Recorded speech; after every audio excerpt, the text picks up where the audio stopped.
शिव पुराण के श्रवण से देवराज को शिवलोक की प्राप्ति तथा चंचुला का पाप से भय एवं संसार से वैराग्य। श्री शौनक जी ने कहा, महाभाग सूत जी, आप धन्य हैं, परमार्थ तत्व के ज्ञाता हैं।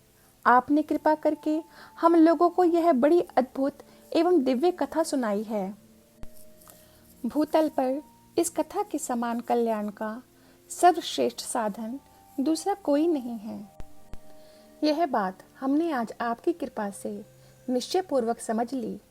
सूत जी, कलयुग में इस कथा के द्वारा कौन कौन से पापी शुद्ध होते हैं, उन्हें कृपा पूर्वक बताइए और इस जगत को कृतार्थ कीजिए। सूत जी बोले, मुने, जो मनुष्य पापी, दुराचारी, खल तथा काम क्रोध आदि में निरंतर डूबे रहने वाले हैं, वे भी इस पुराण के श्रवण पठन से अवश्य ही शुद्ध हो जाते हैं।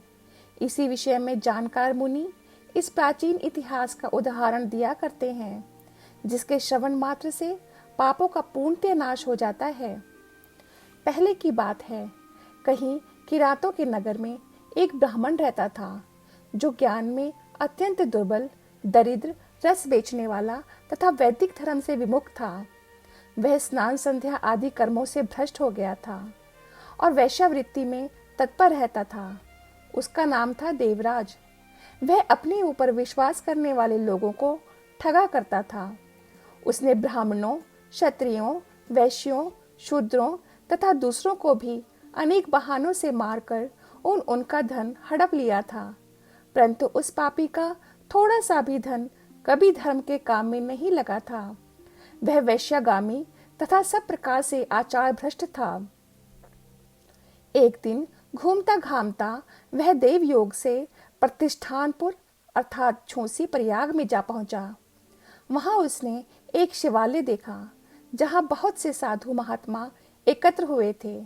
देवराज उस शिवालय में ठहर गया, किंतु वहां उस ब्राह्मण को ज्वर आ गया। उस ज्वर से उसको बड़ी पीड़ा होने लगी। वहां एक ब्राह्मण देवता शिव पुराण की कथा सुना रहे थे। ज्वर में पड़ा हुआ देवराज ब्राह्मण के मुखारविंद से निकली हुई उस शिव कथा को निरंतर सुनता रहा। 1 मास के बाद वह ज्वर से अत्यंत पीड़ित होकर चल बसा। यमराज के दूत आए और उसे पाशों से बांधकर बलपूर्वक यमपुरी ले गए। इतने में ही शिवलोक से भगवान शिव के पार्षदगण आ गए।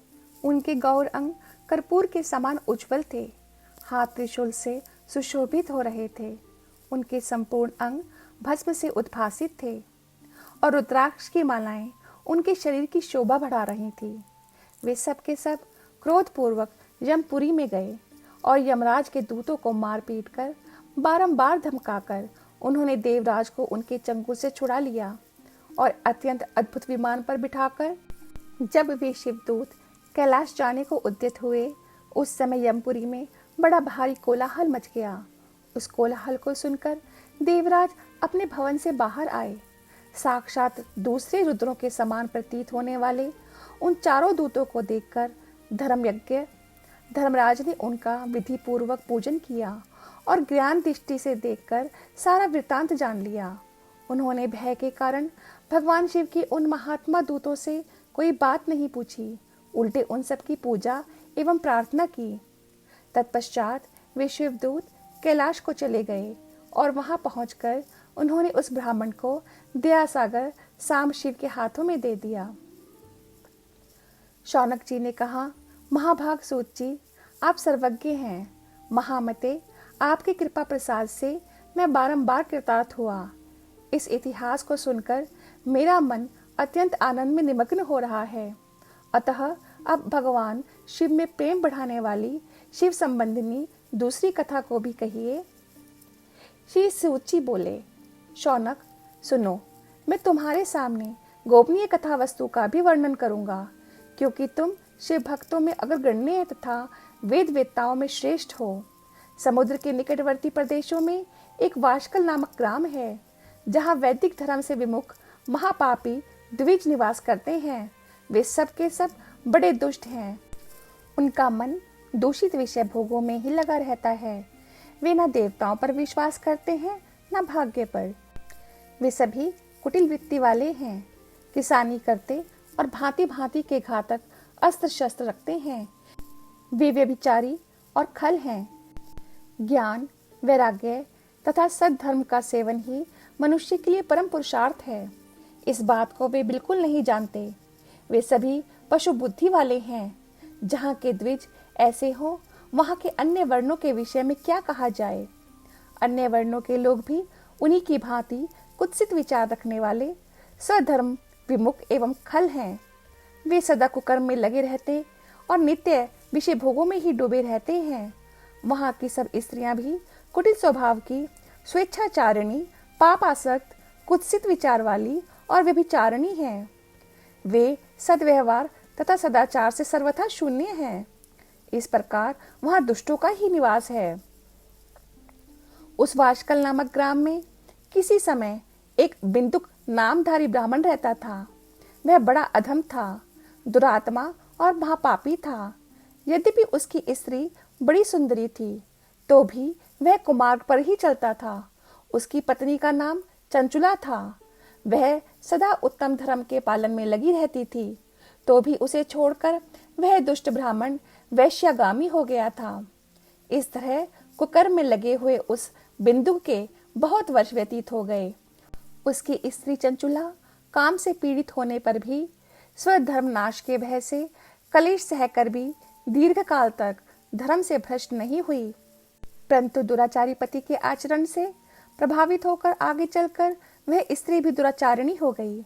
इस तरह दुराचार में डूबे हुए उन मूढ़ चित्त वाले पति पत्नी का बहुत सा समय व्यर्थ बीत गया। तदंतर शूद्र जातीय वैश्या का पति बना हुआ वह दूषित बुद्धि वाला दुष्ट ब्राह्मण बिंदुक समय अनुसार मृत्यु को प्राप्त हो नरक में जा पड़ा। बहुत दिनों तक नरक के दुख भोग कर वह मूढ़ बुद्धि पापी विंध्य पर्वत पर भयंकर पिशाच हुआ। इधर उस दुराचारी पति बिंदुक के मर जाने पर वह मूढ़ हृदय चंचुला बहुत समय तक पुत्रों के साथ अपने घर में ही रही। एक दिन देव योग से किसी पुण्य पर्व के आने पर वह स्त्री भाई बंधुओं के साथ गोकर्ण क्षेत्र में गई।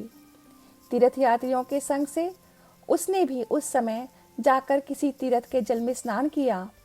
फिर वह साधारणतया मेला देखने की दृष्टि से बंधुजनों के साथ यत्र तत्र घूमने लगी। घूमती घामती किसी देव मंदिर में गई और वहां उसने एक देवज्ञ ब्राह्मण के मुख से भगवान शिव की परम पवित्र एवं मंगलकारिणी उत्तम पौराणिक कथा सुनी। कथावाचक ब्राह्मण कह रहे थे कि जो स्त्रियां पर पुरुषों के साथ व्यभिचार करती हैं, वे मरने के बाद जब यमलोक में जाती हैं, तब यमराज के दूत उनकी योनि में तपे हुए लोहे का परिघ डालते हैं। पौराणिक ब्राह्मण के मुख से यह वैराग्य बढ़ाने वाली कथा सुनकर चंचुला भय से व्याकुल हो वहां कांपने लगी। जब कथा समाप्त हुई और सुनने वाले सब लोग वहां से बाहर चले गए, तब वह भयभीत नारी एकांत में शिव पुराण की कथा बाँचने वाले उन ब्राह्मण देवता से बोली।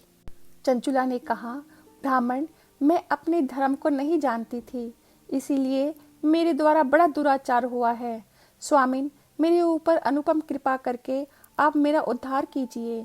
आज आपके वैराग्य रस से ओतप्रोत इस प्रवचन को सुनकर मुझे बड़ा भय लग रहा है। मैं कांप उठी हूँ और मुझे इस संसार से वैराग्य हो गया है। मुझ बूढ़ चित्त वाली पापनी को धिक्कार है। मैं सर्वथा निंदा के योग्य हूँ। कुछ सित विषयों में फंसी हुई हूँ और अपने धर्म से विमुख हो गई हूँ। हाय, न जाने किस किस घोर कष्टदायक दुर्गति में मुझे पड़ना पड़ेगा और वहाँ कौन बुद्धिमान पुरुष कुमार्ग में मन लगाने वाली मुझ पापनी का साथ देगा। मृत्यु काल में उन भयंकर यमदूतों को मैं कैसे देखूंगी। जब वे बलपूर्वक मेरे गले में फंदे डालकर मुझे बांधेंगे, तब मैं कैसे धीरज धारण कर सकूंगी। नरक में जब मेरे शरीर के टुकड़े टुकड़े किए जाएंगे, उस समय विशेष दुख देने वाली उस महायातना को मैं वहां कैसे सहूंगी। हाय, मैं मारी गई, मैं जल गई, मेरा हृदय विदीर्ण हो गया और मैं सब प्रकार से नष्ट हो गई, क्योंकि मैं हर तरह से पापों में ही डूबी रही हूँ। ब्राह्मण, आप ही मेरे गुरु, आप ही माता और आप ही पिता हैं। आपकी शरण में आई हुई मुझ दीन अबला का आप ही उद्धार कीजिए, उद्धार कीजिए। सूची कहते हैं, शौनक, इस प्रकार खेद और वैराग्य से युक्त हुई चंचुला ब्राह्मण देवता के दोनों चरणों में गिर पड़ी। तब उन बुद्धिमान ब्राह्मण ने कृपा पूर्वक उसे उठाया और इस प्रकार कहा। दूसरा और तीसरा अध्याय समाप्त। जय गुरु जी, जय शिव शंकर।